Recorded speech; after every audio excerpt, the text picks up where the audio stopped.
Bom, bem, boa tarde. Todo mundo acompanhou aí a emoção, né? A gente vai com a emoção que é melhor, né? É mais divertido. Vamos lá. Hoje a gente está previsto falar sobre Dr. Bezerra de Menezes. Na verdade, não está previsto falar sobre Dr. Bezerra, estava previsto falar sobre um outro tema do Evangelho, né? Mas como hoje é dia 16 de agosto de 2020 e fazem 134 anos de um discurso que o nosso querido Adolfo Bezerra de Menezes proferiu, porque foi no dia 16 de agosto de 1886, que ele fez um discurso no salão para 2.000 pessoas, no Rio de Janeiro, trazendo a sua adesão ao Espiritismo. Então, uma forma de homenageá-lo, já que estamos no aniversário de seu nascimento, estamos com 189 anos, se eu não me engano, que ele nasceu em 29 de agosto de 1831. Então, esse mês, os espíritas eles estão comemorando, digamos assim, esse mês de aniversário do nosso patrono, o nosso Kardec brasileiro. Então, como a gente gostaria, esse mês a casa está fazendo... Deu está ligando, o senhor pode ligar para ele aqui. Não pode atender aqui não, porque aqui está com a live. Ligue para ele. É por causa da chave, que a gente queria a chave para pegar o microfone e o controle para ligar o projetor, mas é isso mesmo. Então, este ano, esse mês, o Movimento Espírita comemora esse aniversário do nosso querido Kardec brasileiro, que a maioria de vocês, eu fico feliz de estar vendo o salão cheio, graças a Deus, que a gente vem numa crescente desde o começo de julho. Hoje nós já estamos aqui com 20, 30 pessoas, isso é uma coisa muito positiva, e a gente agradece a Deus a oportunidade de estarmos podendo retomar, não é isso, Messi? Retomar gradualmente. Só quem está desmascarado aqui sou eu, o resto das pessoas estão todos de máscara, e a gente fica muito feliz de ver essa plateia de novo, porque todos nós temos necessidade de frequentar a nossa instituição. Todos nós temos necessidade de retomar o convívio com aquela tomada que carrega as nossas baterias. Eu não estou aqui falando da instituição A, da instituição B. Eu estou falando que todos nós temos necessidade de Deus. E os templos religiosos, de uma forma geral, nos proporcionam a imagem de que, em estando lá, nós estamos conectados com Deus. Então, essa imagem, esse gesto, esse símbolo, é muito positivo. E é por isso que a gente vê todos nós, aos poucos, readquirindo essa nossa fortaleza, readquirindo a nossa confiança, readquirindo a nossa serenidade e vindo com todos os cuidados, com todas as precauções, retomarmos as nossas vidas.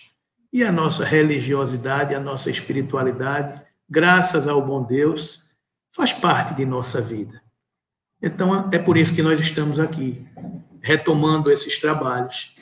E hoje nós gostaríamos de lembrar da trajetória desse nosso confrade, desse nosso irmão espírita, espírito espírita, como ele se intitula, o nosso querido Adolfo Bezerra de Menezes.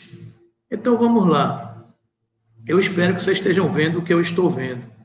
Eu estou vendo, está funcionando aí, tá? Tá, então tá bom. Então, para começo de conversa, eu gostaria de lembrar a todos vocês que o amor sempre foi presente, tudo bom? o amor sempre foi presente nos destinos de todos nós. E esse é um esforço permanente da espiritualidade superior para nos alertar de que não estamos sós, de que os propósitos do alto sempre permanecem e sempre permaneceram atentos aos destinos e o caminho, e ao nosso caminho, a nossa jornada evolutiva. Então eu trago aqui algumas imagens de Jesus, de Ismael, do próprio Allan Kardec, do Dr. Bezerra de Menezes, que são missionários que ao longo de toda essa trajetória que a gente conhece, que a história humana conhece, vem se esforçando para que todos nós tenhamos um caminho de luz a ser seguido, não é? E muitas vezes a gente fica angustiado porque acha que as coisas perderam o controle, não é verdade? Então, muitas vezes a gente fica angustiado com isso. E a intenção da gente trazer essa informação hoje é compartilhar com vocês de que as coisas nunca estão fora de controle, de que tudo está nos propósitos de Deus, seguindo aos desígnios de Deus, seguindo as orientações do alto. Se para alguns é mais doloroso do que para outros, é porque provavelmente estes outros têm mais condições de suportar essa trajetória, porque a nossa fé deve nos alimentar dizendo que a gente não carrega um fardo mais pesado do que o que a gente pode suportar. Isso é a nossa fé que nos ensina. A partir do momento que a gente não acredita nisso, a gente tem uma fé vacilante. A gente não está na nossa razão, seguindo os propósitos do que a nossa religiosidade nos ensina. Então, nenhum de nós está suportando as cargas incompatíveis com aquilo que a gente pode carregar. E como espíritas, nós também aprendemos que todos nós estamos aqui passando pelo planejamento encarnatório que nós planejamos na nossa jornada espiritual. E é um pouco isso que a gente vai ver aqui, quando vê o planejamento encarnatório do espírito do Dr. Bezerra de Menezes. Estão entendendo? Então, enquanto esse trechinho que nos diz no final aqui, no Caminho da Luz, nos falam das realidades espirituais. Então, eu vou só ler com vocês isso aqui, quando ele nos diz: enquanto as penosas transições do século XX se anunciam, ao tinido sinistro das armas, as forças espirituais se reúnem para as grandes reconstruções do porvir. Aproxima-se o momento em que se efetuará a aferição de todos os valores terrestres para o ressurgimento das energias criadoras de um mundo novo. Aferição de todos os valores terrestres. E natural é que recordemos o ascendente místico de todas as civilizações que surgiram e desapareceram, evocando os grandes períodos evolutivos da humanidade, com as suas misérias e com os seus esplendores, para afirmar as realidades espirituais acima de todos os fenômenos transitórios da matéria. Compreenderam, queridos amigos? Reafirmar as realidades espirituais acima de todos os fenômenos transitórios da matéria. Ou seja, acima de nós, no comando de tudo, há uma realidade. O quê? O quê que vocês estão aqui no Instagram? O quê? Escrevam aqui. Uma realidade espiritual acima de todos nós. Vocês sabem quem é o governador planetário, não sabem? Sabem? Quem é o governador do nosso planeta Terra? Jesus de Nazaré. Então, se há Jesus, este Espírito, dirigindo a nossa pátria, qual é o nosso medo? Qual é o medo do soldado que vai para uma guerra e para um combate se tem um general presente e amoroso que sabe o que está fazendo? A gente não pode temer, porque acima das realidades transitórias da matéria, há uma realidade muito maior do que a gente, muito mais sábia, muito mais consciente dos nossos destinos, que é a realidade espiritual. A caminho da luz, a gente cita aqui que a gente evolui sempre. E eu cito que o tempo, como patrimônio divino do espírito, renova as inquietações e angústias de cada século, no sentido de aclarar o caminho das experiências humanas. Passam as raças, as gerações, as línguas, os povos, os países e as fronteiras, as ciências e as religiões.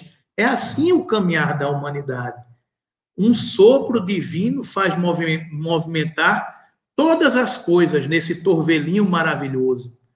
Estabelece-se, então, a ordem, equilibrando todos os fenômenos e movimentos do edifício planetário, vitalizando os laços eternos que reúnem a sua grande família. Tudo passa, mas se restabelece a ordem, porque a ordem está num contexto divino da execução das leis divinas, comandados por espíritos crísticos que, ao lado de Jesus, coordenam e dirigem os nossos destinos. Essa convicção e essa fé nós não podemos perder de vista, nós não podemos perder das nossas lembranças. Os missionários, na tela mágica dos nossos estudos, destacam-se esses missionários que o mundo muitas vezes crucificou na incompreensão das almas vulgares, mas em tudo e sobre todos irradia-se a luz desse fio de espiritualidade que diviniza a matéria, encadeando os trabalhos das civilizações e, mais acima, ofuscando o ecrã das nossas observações e dos nossos estudos.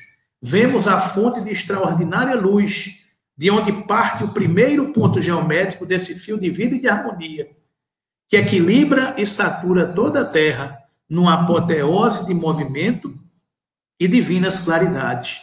Passaram as gerações de todos os tempos com as suas inquietações e angústias. As guerras ensanguentaram o roteiro dos povos nas suas peregrinações incessantes para o conhecimento superior. Caíram o trono dos reis e esfacelaram-se coroas milenares. Os príncipes do mundo voltaram ao teatro de sua vaidade orgulhosa, no indumento humilde dos escravos, e em vão os ditadores conclamaram e conclamam ainda os povos da terra para o morticínio e para a destruição. Ou seja, queridos amigos, envolvidos com todos nós, sempre existem almas missionárias encarnadas, cuidando dos destinos, implementando o que está previsto na pátria espiritual. Não tenhamos dúvida nenhuma de que entre nós, encarnados na Terra, existem muitos espíritos missionários que estão cuidando dos destinos e dos propósitos planejados pelos maiores do mundo maior. Essa é a grande lição que esse livro nos traz. Os missionários estão presentes entre nós. Se der tempo, no final, eu vou trazer uma mensagem aqui de uma conversa na pátria espiritual de Hermance Dufour, que foi uma das médiuns que participou da codificação, com Eurípides Barçanufo. Esse seminário aconteceu em 1999, na pátria espiritual, onde eles estavam discutindo a maioridade das ideias espíritas. A maioridade das ideias espíritas. Para quem pensa que há uma aleatoriedade das coisas, esqueçam. Tudo está planejado num determinado contexto. Moisés, quando nos veio revelar a primeira revelação, fazia parte de um planejamento. Jesus, quando veio há 2000 anos atrás, fazia parte de um planejamento. Kardec, como a gente vai ver aqui, quando veio trazer a doutrina espírita, faz parte de um planejamento. E tantos espíritos que reencarnaram na Terra com os propósitos de clarear e de trazer luz a todo esse esforço, faz parte do contexto de evolução e de planejamento. A pandemia, que todos nós estamos assustados, uns mais e outros menos, faz parte do planejamento evolutivo e das leis divinas. Tudo está dentro de um contexto maior, da lei de progresso, para oferir em pouco tempo o que a gente não conseguiu fazer em tanto tempo. Então, os espíritos que executam as leis de Deus utilizam determinados mecanismos para que a gente consiga evoluir em pouco tempo. Hoje, a gente conseguiu, em 6 meses, estar transmitindo a nossa palestra pelo YouTube, pelo Instagram, e tem gente assistindo pelo YouTube, pelo Instagram e presencialmente. Se a gente tivesse que implantar isso sem a dor, a gente teria implantado? Não teria implantado. Então, as coisas acontecem para acelerar as nossas necessidades.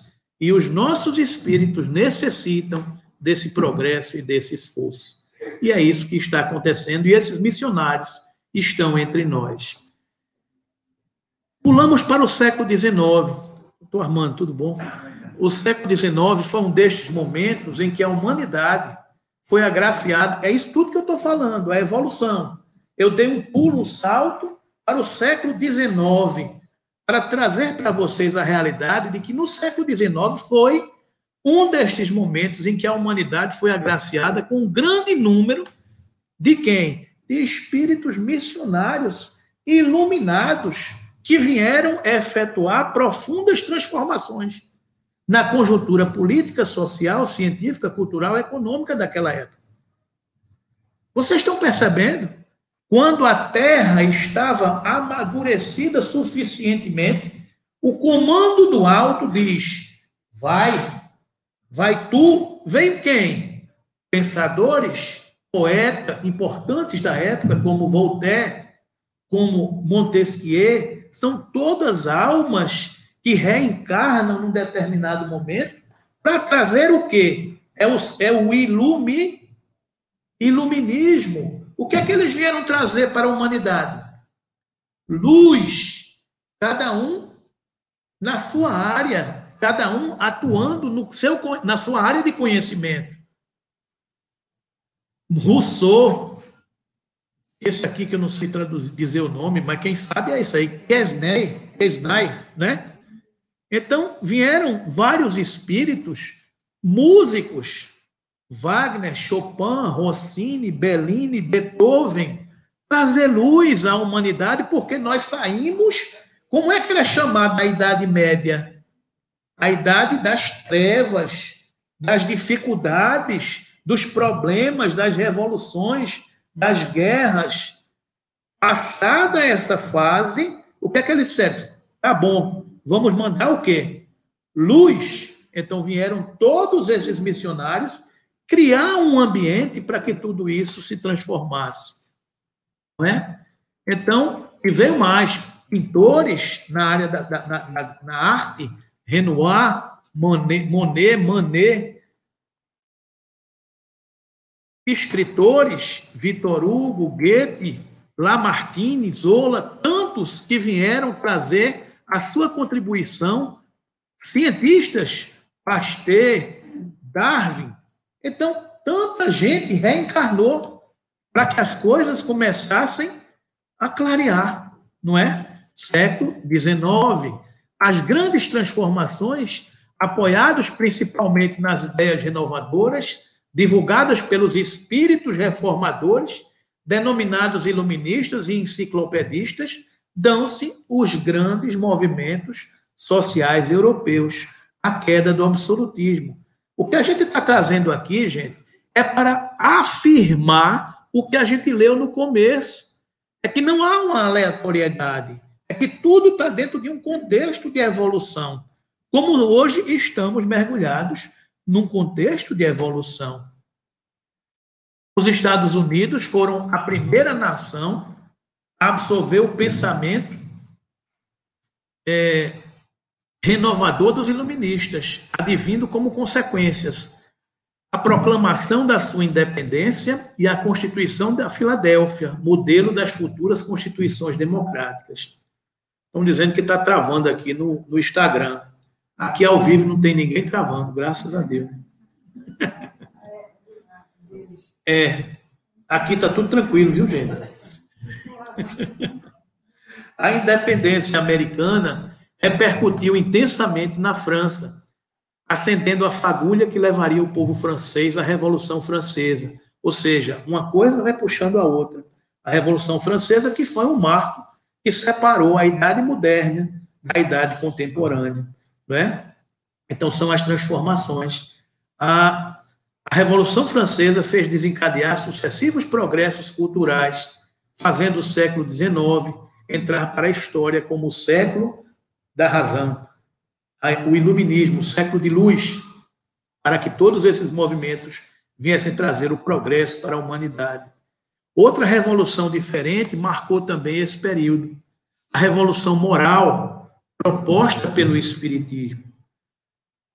Porque em 31 de março de 1848, numa tosca cabana da residência da família Fox, nos Estados Unidos, cria-se um código para conversar com espíritos e inicia-se o diálogo com o plano espiritual. A maioria de vocês já tomou conhecimento que, mais ou menos nessa época, alguns fenômenos começaram a acontecer. Não é que foi somente nessa época, porque os espíritos se comunicam com a humanidade desde que o mundo é mundo. Mas nessa época já existia maturidade suficiente para despertar a curiosidade das pessoas e tentar identificar e decifrar o que é que estava acontecendo ali. Então, na família Fox, duas irmãs de 7 e 14 anos começaram a perceber batidas nas paredes de sua casa. E elas começaram a criar um alfabeto para identificar o diálogo. Se você for homem, bata uma vez. Se você for mulher, bata 2 vezes. E começaram a criar um alfabeto para dialogar com esses espíritos. E assim ficou conhecida essa família Fox com o diálogo desse espírito, que depois veio revelar que era um espírito de um índio que havia sido enterrado naquela casa, que eles escavassem, que eles iriam encontrar a caveira daquele espírito que estava ali, escavada, enterrada naquela casa. Então, foi o espírito desse índio que estava querendo estabelecer contato com as irmãs Fox, que eram médiuns e conseguiam captar todas essas informações. Então, assim despertou para a humanidade, nesse século XIX, os fenômenos espíritas. Ao mesmo tempo, começa a haver na Europa os fenômenos das mesas girantes, as mesas que giravam e que tinham aquele alfabeto, semelhante à brincadeira do copo. Isso foi o quê? O amadurecimento da sociedade para que despertasse uma realidade que até então não estava à mostra, a realidade do mundo espiritual. Então, hoje de noite, se vocês chegarem em casa e baterem na porta de sua casa, vocês não vão ter medo, não é verdade? Ninguém aqui vai ter medo, não é verdade? Vai todo mundo correr. O professor Humberto está até criando um canal de comunicação aqui, o Disque Espírito. Para quando vocês estiverem com medo de assombração, vocês ligam. Brincadeira, viu, gente? Mas eu estou dizendo isso porque a doutrina espírita, de uma certa forma, acabou com tanto fenômeno de assombração. Porque as coisas começaram a tomar uma proporção de naturalidade. O espírito faz parte da nossa vida. Eles existem. As casas espíritas começaram a esclarecer espíritos que viviam por aí, vagando, perturbando as casas, as famílias. Nas nossas infâncias era muito comum a gente ter as casas mal-assombradas. Quem não conviveu aqui na sua rua ou no interior com as casas mal-assombradas? Com as correntes que arrastavam num determinado engenho da família, eu estou ouvindo barulho de corrente se arrastando. Fenômenos espirituais, que a doutrina espírita veio trazer luz para dizer que tudo isso é natural, que tudo isso faz parte dos fenômenos da natureza. Não é assombração, não é? É um fenômeno natural. Eu que vos falo era o primeiro que corria léguas. Se falasse de espírito, eu dava uma carreira que não queria saber, de onde eu tinha medo, porque eu tinha medo do desconhecido. Eu tinha muito medo dessas coisas. Quando falavam da brincadeira do copo, eu me levantava e saía, porque eu tinha medo do desconhecido. Isso faz 30 anos. De 30 anos para cá, a gente tomou conhecimento do que é a realidade espiritual e hoje a gente dialoga, né, mestre, com os espíritos, fica conversando com eles nas nossas reuniões mediúnicas e a gente sabe que não é assombração, que eles existem, que fazem parte das nossas vidas. E o que é que eles querem de nós? O que é que eles querem conosco? É isso que os missionários vêm nos trazer e trazer luz para nos explicar tudo isso, né? Porque foi nesse contexto histórico que surgiu o Espiritismo, como um conjunto de leis e princípios destinados à humanidade, a qual já se encontrava amadurecida para receber o Consolador, a nova revelação prometida por Jesus. Se você hoje fala de espírito para uma criança, dessas que estão nascendo, ela vai ter muito menos medo do que eu tinha, do que vocês tinham quando eram crianças, porque são crianças que já estão vindo com o chip preparado para uma outra realidade. Se a gente quiser usar um termo mais bonito e atual, o mindset da juventude que está aí já está preparado para uma realidade que eles já sabiam que iam encarar. Porque quando a gente vem para a reencarnação, antes de estar encarnado, a gente estava fazendo o quê? O que é que vocês acham? Vocês também aqui, do Instagram e do YouTube. A gente estava na pátria espiritual. E se a gente estava na pátria espiritual, provavelmente a gente estava planejando o que é que ia enfrentar pela frente. Provavelmente, a maioria dos nossos espíritos já sabia que ia passar pelo período de pandemia, de transição planetária. A gente sabia, porque está no contexto do nosso mapa encarnatório. Se eu reencarnei em 1960 e alguma coisa, e sabia que estava planejado viver não sei quanto tempo, eu sabia que no contexto da minha encarnação ia ter um período que os valores espirituais dessa geração sairiam aferidos. A gente acabou de estudar isso, a gente acabou de ver isso. Então, eu chamo a atenção de todos nós para falar da nossa fé espírita, que deve prevalecer-se da razão, porque essa racionalidade é que nos faz superar tudo isso. Então, a gente estava preparado e planejado para passar por essas coisas. Estão entendendo? Esse é o contexto do que a gente está falando.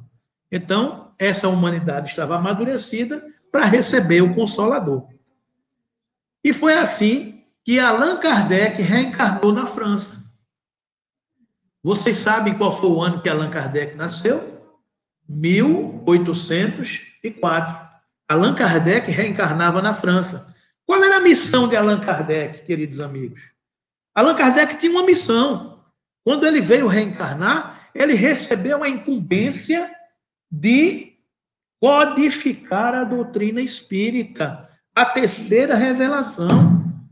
Um dos mais lúcidos discípulos do Cristo baixa ao planeta, compenetrado da sua missão consoladora, e 2 meses antes de Napoleão Bonaparte sagrar-se imperador,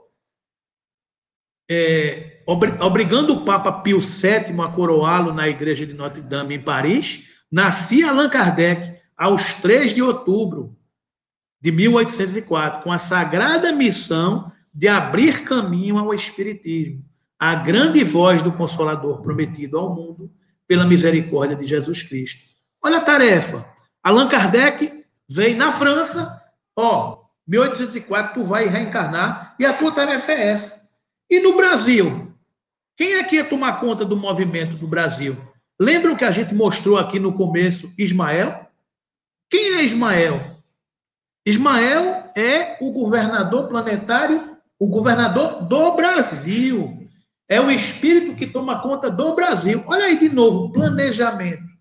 Se a gente for ler o livro Brasil, Coração do Mundo, Pátria do Evangelho, a gente vai ver toda a narrativa de Humberto de Campos trazendo essa realidade. As direções planetárias, pelas dificuldades e pela falência do modelo europeu, que foi que fizeram? Eu não vou mais investir o Evangelho na Europa. Eu vou transferir a cruz do meu Evangelho para uma terra nova, virgem, sem tantos apelos e dificuldades do passado. E foi assim que vieram para onde? Para o Brasil. E deram a Ismael a tarefa de implantar nessas terras, assinalada pela Pátria do Cruzeiro, Cruzeiro do Sul, trazer o Evangelho do Cristo para cá. Ismael é esse espírito. Então, Ismael vem em 1500 e traz tudo isso. Quando foi em 1831, quem foi que veio para o Brasil? Allan Kardec veio na França. E quem veio para o Brasil em 1831? Vocês estão vendo aí. Aqui não estão vendo, não. Quem veio foi Adolfo Bezerra de Menezes. Planejado por quem? Quem foi que disse, Bezerra, vai tu? Acabei de dizer. Ismael. Porque Ismael é o quê, queridos amigos? O governador do Brasil. Está se implantando um movimento de regeneração da humanidade na terceira revelação. Ismael coordenando tudo isso, o que é que acontece? O que é que ele diz aqui? Ó? Prestes a findar o primeiro reinado, Ismael reúne no espaço os seus dedicados companheiros de luta e, organizada a venerável assembleia, o grande mensageiro do Senhor esclarece a todos sobre os seus elevados objetivos. Irmãos, expôs ele, o século atual, como sabeis, vai ser assinalado pelo advento do Consolador à face da terra. Século XIX receberia na face da terra o Consolador. Nestes 100 anos se efetuarão os grandes movimentos preparatórios dos outros 100 anos que hão de vir. Eu estou falando desde o começo aqui em quê, queridos amigos? Em planejamento. Eu estou falando aqui de missionários. Quem são os missionários? São os atores que tomam conta da execução do planejamento. Quando vocês planejam alguma coisa nas suas vidas, nas suas empresas, na sua casa, o que é que vocês fazem? Vocês estabelecem um cronograma e você define quem são os responsáveis para executar o quê? O cronograma. Quem são os missionários? Os atores responsáveis pelos chefes, que são os espíritos superiores que tomam conta do orbe terreno, que vão executar as tarefas. Allan Kardec recebeu a incumbência de quê? De codificar a doutrina espírita. Adolfo Bezerra de Menezes vai receber aqui o quê? A tarefa de implantar a doutrina espírita onde? Estão entendendo, gente, que as coisas estão tudo encadeadas, de que não há nada acontecendo sem necessidade. Nestes 100 anos se efetuarão os grandes movimentos preparatórios dos outros 100 anos que hão de vir. 100 anos, ele está falando 1800, 1900, 2000, que hão de vir. As rajadas de morticínio e de dor avassalarão a alma da humanidade. As grandes guerras. No século próximo, dentro dos imperativos das transições necessárias, que serão o sinal do fim da civilização precária do Ocidente, faz-se mister, amparemos o coração atormentado dos homens nestas grandes amarguras, preparando-lhes o caminho da purificação espiritual através das sendas penosas. É preciso, pois, preparemos o terreno para a sua estabilidade moral nesses instantes decisivos de seus destinos. Estão vendo, queridos amigos, a narrativa de que tudo acontece dentro de um contexto, numerosas famílias de missionários encontram-se disseminadas entre as nações da terra. Numerosas famílias de trabalhadores estão encarnados nas nações da terra, com o fim de levantar a palavra da boa nova do Senhor, esclarecendo os postulados científicos que surgirão nesses séculos no círculo da cultura terrestre. Aí fica os abestalhados, encarnados na terra, discutindo que a minha religião é melhor do que a outra religião, que o meu time é melhor do que o outro time. E acima de todos nós, existem inteligências superiores mandando missionários para todas as raças, para todas as culturas, para todos os povos, porque não há exclusividade de ascensão. Não há povo eleito por Deus. Todos os povos são eleitos de Deus. Todos os povos têm o destino de ser feliz. Então, esses missionários estão em todo o canto. É claro que nós temos a oportunidade da terceira revelação, e por causa disso nós temos mais responsabilidades, porque fomos nós que falhamos com o cristianismo nesses séculos de escuridão. Ou a gente acha que a gente é tudo missionário, espírito de luz? É claro que não somos. Nós somos aqueles que salgamos a Santa Ceia, que jogamos pedra na cruz, para a gente usar uma expressão mais humorada, porque nós falhamos com o Cristo, sim. E hoje vimos com a nossa mediunidade achando que somos missionários. Mediunidade é contribuir com as nossas dores, para que as dores alheias desapareçam. É emprestar o nosso corpo no concurso da nossa encarnação para a gente melhorar a nossa condição evolutiva, porque nós falhamos no caminhar. É por isso que hoje nós somos espíritas. Estamos recebendo o gabarito codificado. A gente não recebe mais só a letra A ou a letra B. A gente recebe o gabarito comentado. E essa é a encarnação mais importante das últimas que tivemos. Porque estamos encarnados como os cristãos, como espíritas, no momento de transição planetária. Que Chico Xavier já nos alertava, que Emmanuel tinha dito em 1971, que em 2057 a Terra entrará na fase regenerada. Ou seja, muitos de nós estaremos encarnados em 2057, que é o período que a Terra está passando por essa transição. A Terra está superando esse degrau de expiações e provas e entrando no período de regeneração. Não quer dizer que a partir de 2058 a Terra será um mundo regenerado. Não. É um período que eu não sei quanto tempo vai durar. 1000 anos, 2000 anos, 3000 anos, 4000 anos, não sei. Porque a escala de tempo é diferente das nossas escalas de tempo aqui. O planejamento da pátria espiritual é de século, é de milênio, é diferente da nossa escala. Vocês estão entendendo? Vocês estão compreendendo como as coisas se dão? As dimensões são completamente diferentes. Vamos lá. A civilização armada terá de perecer para que os homens se amem como irmãos. Concentraremos agora os nossos esforços na terra do Evangelho, para que possamos plantar no coração de seus filhos as sementes benditas, que mais tarde frutificarão no solo abençoado do cruzeiro. Se as verdades novas devem surgir primeiramente, segundo os imperativos da lei natural, nos centros culturais do velho mundo, é na pátria do Evangelho que lhe vamos dar vida, aplicando-as na edificação dos monumentos triunfais do Salvador. Alguns dos nossos auxiliares já se encontram na terra, esperando o toque de reunir de nossas falanges de trabalhadores devotados, sob a direção compassiva e misericordiosa do Divino Mestre. Houve na elocução de Ismael uma breve pausa, depois encaminhando-se para um dos dedicados e fiéis discípulos, falou assim: descerás as lutas terrestres com o objetivo de concentrar as nossas energias no país do cruzeiro, dirigindo-se para o alvo sagrado dos nossos esforços.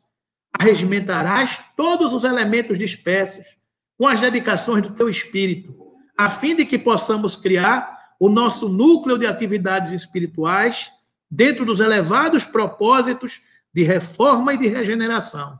Não precisamos encarecer aos teus olhos a delicadeza da tua missão, mas com a plena observância do código de Jesus e com a nossa assistência espiritual, pulverizarás todos os obstáculos, à força de perseverança e de humildade, consolidando os primórdios de nossa obra, que é de Jesus, no seio da pátria do Evangelho.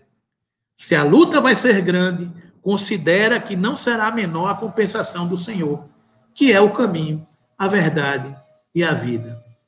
Daí a definição de Ismael para Dr. Adolfo Bezerra de Menezes. Havia em toda a Assembleia Espiritual um divino silêncio. O discípulo escolhido nada pudera responder com o coração palpitante de doces e esperançosas emoções, mas as lágrimas de reconhecimento lhe caíam copiosamente dos olhos. Ismael desfraldara a sua bandeira, a luz gloriosa do infinito, salientando-se a sua inscrição divina, que parecia constituir-se de sóis infinitésimos. Urna vibração de esperança e de fé fazia pulsar todos os corações, quando uma voz terna e compassiva exclamou das cúpulas radiosas do ilimitado. Um fenômeno de voz direta na pátria espiritual. Isso aqui é uma reunião na pátria espiritual. E nós estamos falando aqui de um fenômeno mediúnico na pátria espiritual. Glória a Deus nas alturas e paz na terra aos trabalhadores de boa vontade. Ou seja, o auxílio do alto sempre está presente. Se está presente desse reino espiritual para nós encarnados, também está presente de reinos mais elevados para outros níveis espirituais. Só é a gente ler as obras de André Luiz, que todos os momentos têm exemplos de espíritos, de colônias espirituais mais elevadas que vêm em socorro e assistência dos que estão em colônias espirituais menos elevadas. Está aqui o fenômeno de voz direta, glória a Deus nas alturas, saudando essa escolha do discípulo que iria reencarnar na Terra. Relâmpagos de luminosidade estranha e misericordiosa clareavam o pensamento de quantos assistiam a um maravilhoso espetáculo, enquanto uma chuva de aromas inundava a atmosfera de perfumes balsâmicos e suavíssimos. Tem alguém daqui presente nessa reunião? Algum de vocês? O senhor estava lá, pastor Beto? O senhor estava lá nesse dia? Infelizmente, não. Mas deve ter sido uma coisa linda, né? Uma reunião dessa natureza, espíritos escolhendo um missionário que viria reencarnar na Terra, relâmpagos de luminosidade estranha e misericordiosa clareavam o pensamento de quantos assistiam ao maravilhoso espetáculo. Imaginem, queridos amigos, enquanto uma chuva de aromas inundava a atmosfera de perfumes balsâmicos e suavíssimos, sob aquela bênção maravilhosa, a grande Assembleia dos Operários do Bem se dissolveu. Daí a algum tempo, no dia 29 de agosto de 1831, em Riacho do Sangue, no estado do Ceará, nascia Adolfo Bezerra de Menezes, o grande discípulo de Ismael, que vinha cumprir no Brasil uma elevada missão. Com cada um de nós, queridos amigos, aconteceu algo semelhante.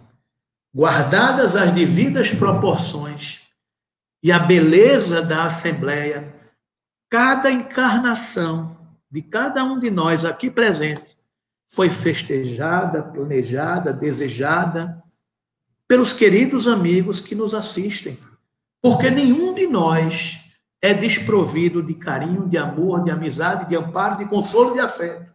Nenhum de nós. Todos nós somos desejados, todos nós temos uma missão, maior ou menor, mas temos uma missão no lar, na escola, na família, na sociedade. Somos filhos de Deus. Todos nós somos cortejados pela essa encarnação missionária que todos nós carregamos. Eu quero alertar para isso. Veja o momento de glória, o momento de luz, de beleza da encarnação de nosso querido Adolfo Bezerra de Menezes. E quando ele encarnou, essa festa, essa alegria, essa festividade continuou. O que é que vocês acham? Os missionários, quando eles reencarnam, eles vêm num berço de ouro, num palco de luz? Ou será que a encarnação de Chico Xavier não foi preparada, não foi iluminada, não foi desejada, não foi necessária. Da mesma forma, daqui a pouco a gente vai saber quem foi Chico Xavier. Daqui a pouco vai ser revelado para a gente quem foi Chico Xavier. Já tem um bocado de história circulando por aí, que eu não vou entrar no mérito e na discussão, mas já tem um bocado de coisa acontecendo por aí para a gente ter maturidade de entender com quem a gente conviveu. Quem são essas almas nobres que estão entre nós, desfilando o amor e a presença do Evangelho todos os dias. Quando o doutor Bezerra nasceu, ele foi lá para o Riacho do Sangue, no Ceará, filho de uma família abastada, é verdade, mas toda a sua trajetória foi de luta, de dificuldades. Ele era o filho mais novo da família. Quando ele fez 16, 17 anos, antes de fazer 16, 17 anos, ele teve que sair com os pais, estudando em Natal, estudando em escolas públicas, porque teve dificuldade. A família passou a ter dificuldade. Então, isso mostra a natureza do espírito preparado para enfrentar os desafios. E ele não nasceu espírita e nem chegou com a cruz de Deus, Cristo e caridade, dizendo: eu sou o filho amado de Deus, eu sou o enviado de Ismael, me respeitem que eu vou passar. Nada disso. Tudo que ele fez foi conquistar esse espaço, com trabalho, com dedicação, com denodo, com renúncia. E foi assim que ele se tornou médico. Uma formatura difícil, uma formatura cheia de dificuldades, porque ele estudou de 1851 a 1856, ele se formou em medicina no Rio de Janeiro. Muito mais difícil ele estudar naquela época. Ele não tinha dinheiro. Ele vivia, ele estudava nos livros públicos das bibliotecas e ele vivia, o dinheiro que ele arrecadava era dando aula. À noite ele ia dar aula particular para receber algum dinheiro e viver. E foi assim que, num dos momentos que ele estava precisando de dinheiro, ele não tinha banco, naquela época não tinha empréstimo, ele se socorria de um alfaiate, que era um conterrâneo da terra dele. Quando ele precisava de dinheiro, ele ia pedir dinheiro emprestado ao alfaiate, que lhe adiantava 10, 20, 30 réis, e ele depois pagava com o estudo, o esforço dos seus estudos. Uma vez ele foi pedir dinheiro ao alfaiate, porque ele estava precisando pagar alguns aluguéis atrasados. Quando ele chegou lá, ele descobriu que o alfaiate tinha viajado, tinha embarcado para a Europa. Ele disse: agora, acabou-se meu banco. E ele voltou. Nessa época, queridos amigos, ele não tinha religião. Eu já estou vendo que não vai dar tempo de discorrer o discurso que eu trouxe aqui. Então, já vou adiantar. Ele cita no seu discurso de que ele era contrário ao espiritismo. Ele, como todos nós, ele nasceu num lar católico. A maioria de nós nascemos num lar católico. E a maioria de nós tem a religião que foi a religião dos nossos pais. E nós não questionamos as nossas religiões. E com ele não foi diferente. Então, quando ele foi morar no Rio de Janeiro, ele continuava sendo aquele católico como todos nós fomos, porque carregamos a religião dos nossos pais, sem muitos questionamentos. E quando ele passou a questionar determinadas coisas do que ele via na Igreja Católica, ele começou a não concordar com o que ele via, como, por exemplo, fora da igreja não há salvação. Como fora da igreja não há salvação? E quem não teve a oportunidade de ir à igreja? Quem não teve a oportunidade de ir à igreja, será que esse Deus não permite que ele seja salvo? Como não? Eu não sei, eu só serei salvo pela igreja. Então, esses são alguns questionamentos que ele tinha. E por causa disso, ele se tornou cético. Ele se tornou sem religião. Ele disse: não, eu vou ficar quieto, não vou questionar. E foi estudar, cuidar da vida dele. Então, nesse momento, este missionário que ia cuidar do espiritismo no Brasil não tinha religião. Então, vocês vejam como as coisas são. Então, o que é que acontece? Ele disse: vou rezar, vou pedir a Deus que me ajude. E quando ele estava rezando, bateram a porta da casa dele e era um estudante, um rapaz jovem, bem apessoado, que lhe contratou aulas de matemática. E como ele tinha recebido a mesada recentemente, ele lhe pagou adiantado. Pagou adiantado essa mesada e ele recebeu o dinheiro, relutou para ser contratado pelo estudante, porque ele não gostava de matemática. Era uma matéria que ele não dominava, mas ele estava precisando, acabou recebendo os 50 réis que ele tinha cobrado pelos 2 meses de aula adiantado, que o estudante pagou, E ele foi, pegou o dinheiro, pagou ao senhorio, era o dono da pensão que ele tinha lá, pagou as taxas da faculdade e foi para a biblioteca estudar matemática, para poder dar aula no dia aprazado. Quando chegou no dia e na hora aprazada, cadê o estudante? Não foi. No outro dia, não foi. Nem nunca mais foi. E isso foi uma coisa que ele ficou encucado com essas coisas que aconteceram com ele. Como é que pode alguma coisa desse tipo acontecer na minha vida? Né? O estudante não apareceu mais. Quando foi em 1896, já perto dele desencarnar, ele foi chamar, ele já era espírita, já tinha aderido ao espiritismo, como eu mencionei aqui, ele aderiu publicamente ao espiritismo em 1886, hoje, no dia 16 de agosto de 1886. Então, o que é que acontece? Ele já havia aderido ao espiritismo, mas o espiritismo estava dividido entre os científicos e os místicos, aqueles que queriam mais o lado científico da doutrina e aqueles que queriam o lado da caridade, o lado da religiosidade. Então, isso criou uma divisão na doutrina naquele tempo. E acharam que ele seria a pessoa capaz de unir o movimento espírita. E ele foi chamado, ele já havia sido presidente da Federação Espírita Brasileira, e ele foi chamado novamente a ser presidente da Federação Espírita Brasileira. Mas ele estava relutante em assumir ou não assumir, se teria condições, se não teria condições. E nessa hora dessa discussão, dessa assembleia, um médium chamado Frederico Júnior incorporou o espírito de Santo Agostinho, que era um de seus mentores, que estava sempre presente nas reuniões. E o espírito de Santo Agostinho lhe disse: ô Bezerra, por que você está tão preocupado?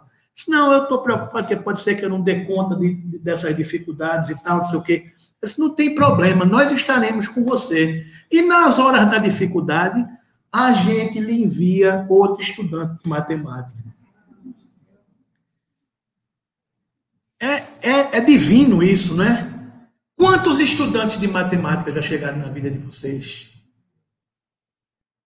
Não é, queridos amigos? Quantos já bateram a porta do coração de vocês? Nós não estamos sós jamais. E foi assim que ele foi esse médico que dizia: um médico não tem o direito de terminar uma refeição, nem de escolher hora, nem de perguntar se é longe ou perto, quando um aflito qualquer lhe bate à porta. Esse é o estovo do espírito de Adolfo Bezerra de Menezes, que tornou-se político pela sua vocação social, por atender aos pobres, recebeu o apelido de médico dos pobres, porque ele atendia todo mundo gratuitamente. Morreu pobre, ele teve um derrame e as pessoas botavam debaixo do travesseiro dele dinheiro. Ele não se mexia, ele só mexia os olhos. As pessoas, os pobres, iam procissões de pobres visitá-lo, e botavam dinheiro dentro do travesseiro. Esse foi o apóstolo Bezerra de Menezes. Tornou-se prefeito do Rio de Janeiro. E foi nessa dificuldade que ele aderiu ao espiritismo. Por que essa dificuldade? Porque vocês imaginem, o prefeito do Rio de Janeiro, naquele momento, naquela época, naquela transição de mundo que o Brasil vivia, aderir publicamente ao espiritismo. Por que ele aderiu ao espiritismo? Ele fala na sua dor. Porque lembram que eu disse que ele era cético? Ele teve uma grande dor na sua vida. O que foi? A morte de sua primeira esposa. Em 20 dias ela adoeceu e morreu. Então aquilo para ele foi uma dor muito grande. E é como ele diz, ninguém pode ser ateu ou agnóstico diante da dor. Foi nessa hora que eu me flagrei dizendo: pelo amor de Deus, Deus me ajude. Então foi nesse momento que eu voltei a buscar a minha religião, a ler, a estudar a Bíblia, a estudar o Evangelho. A missão falava mais forte no coração do apóstolo, não é? Então foi nesse momento que um amigo seu, José Travassos, que já tinham havido a transição do Livro dos Espíritos para o português, lhe deu um exemplar de O Livro dos Espíritos. Ele morava na Tijuca e ele ia de trem do centro da cidade para a Tijuca. Como ele não tinha o que fazer no percurso do trem, ele disse: eu não hei de ir para o inferno porque vou ler esse livro Era assim que era tratado o espiritismo naquela época. Eu não hei de ir para o inferno porque vou ler essa obra. E quando ele foi lendo aquela obra, ele dizia, puxa vida, parece que eu já conheço tudo isso. Parece que eu sou um espírita de nascença, ou inconsciente, porque nenhuma coisa daquelas que se falavam era estranha às minhas concepções e à minha capacidade. Eu já sabia de tudo isso. Claro que ele já sabia. Por quê? Porque havia sido preparado para voltar para tudo isso. Então, foi ali que ele entendeu a doutrina espírita, foi ali que ele entendeu a justiça de Deus e as dificuldades que ele entendia na religião católica. Não a moral da Igreja Católica, do cristianismo, que essa ele sempre privilegiou, mas algumas explicações, como, por exemplo, Deus criou o mundo em 6 dias e descansou no 7º dia. Como é que pode descansar, criar o mundo em 6 dias e descansar no 7º dia? Ele não aceitava a cosmologia da doutrina cristã, católica, apostólica, romana. Não cabia na sua racionalidade. Não cabia na sua racionalidade uma criança nascer com deficiência e ir para o céu ou para o inferno. Não cabia na sua capacidade de entendimento como é que pode uma pessoa nascer com mais condições de fazer o bem e outra nascer com menos condições de fazer o bem. Uma faz o bem e vai para o céu, a outra faz o mal e vai para o inferno. Como é que pode? Que Deus justo é esse? Então ele começou a questionar algumas coisas da igreja que ele seguia.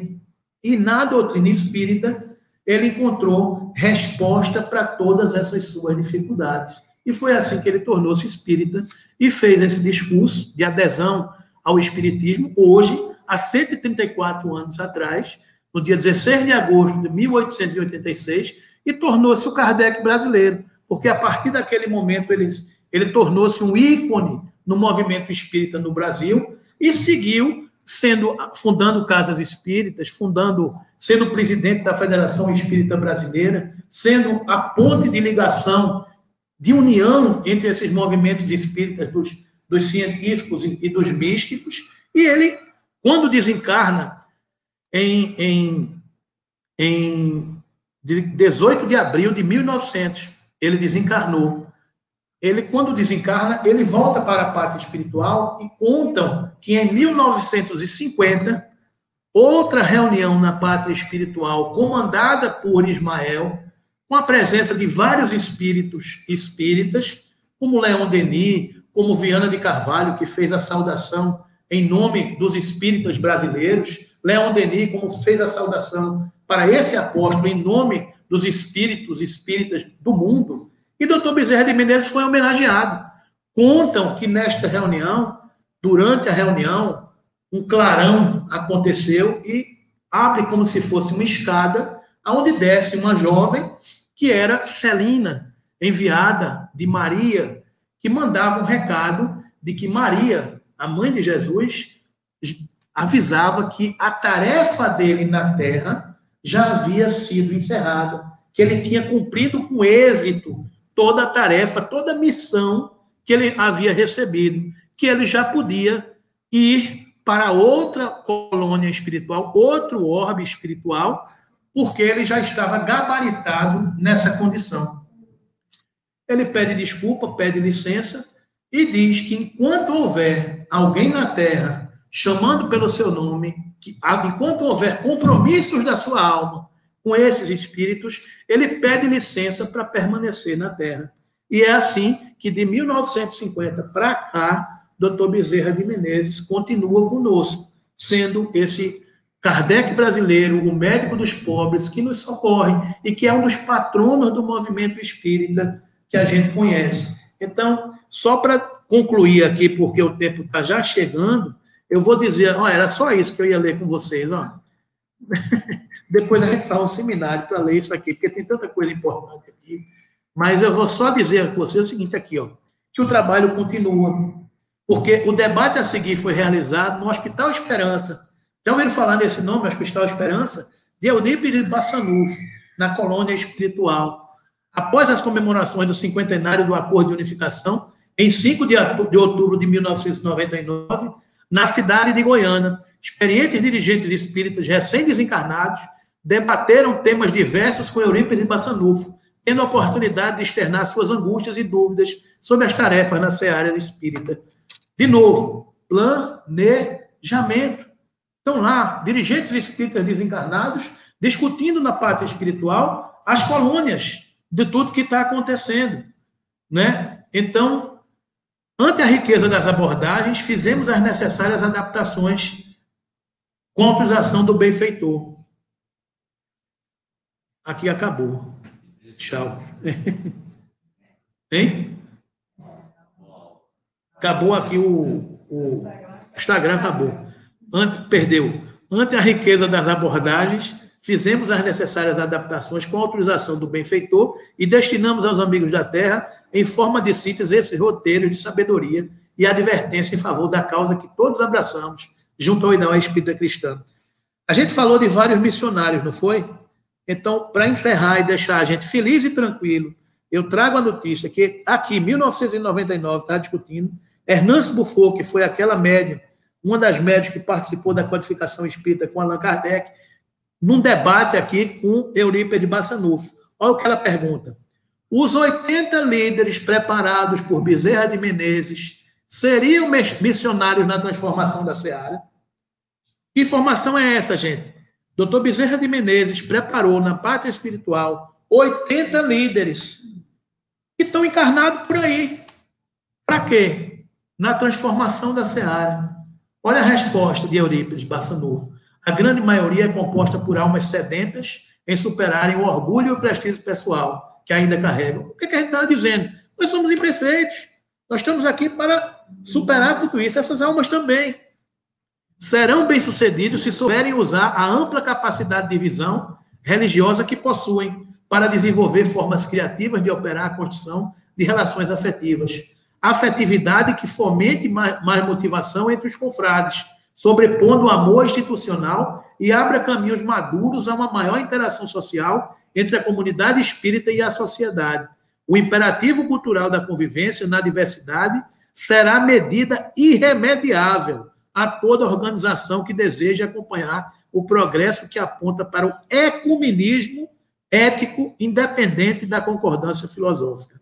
Ou seja, o amor tem que unir todo mundo. Fenômenos sociais de unificação econômica, política e intelectual desenvolver-se-ão em todos os continentes, convocando os homens a repensarem as posturas e as ideias em todos os setores da atividade humana. Esse quadro social solicita muita abertura no coração para a criação de elos saudáveis com as diferenças uns dos outros. Vejam, queridos amigos, eles estão em toda parte, em todos os países, em todas as nacionalidades, em todos os credos. Esses líderes ampliarão largamente a acessibilidade social e a inteligência afetiva que lhes permitirá a instauração dessa condição de compreensão para com o outro. Muito fácil criticar e ter ideias. Difícil é criar caminhos e testemunhar a seriedade das ideias que muitas vezes defendemos em contraposição às que já são aceitas pela maioria. Esperam-lhes um desafio de sacrifício e coragem em tarefas cooperativas de grande vulto. Todavia, se souberem trabalhar por ideias e projetos, esquecendo-se de si mesmo, obterão fartas colheitas. Ou seja, queridos amigos, eles estão em toda parte. O planejamento e o amor do alto continua, estão entre todos nós e caminhamos para a regeneração com força, com fé e com tranquilidade. E não percamos esse propósito de entender que Jesus continua seguindo na direção de nossa embarcação. Que Ele nos abençoe, que Ele nos ilumine, que Ele permaneça conosco hoje e sempre. Vou pedir ao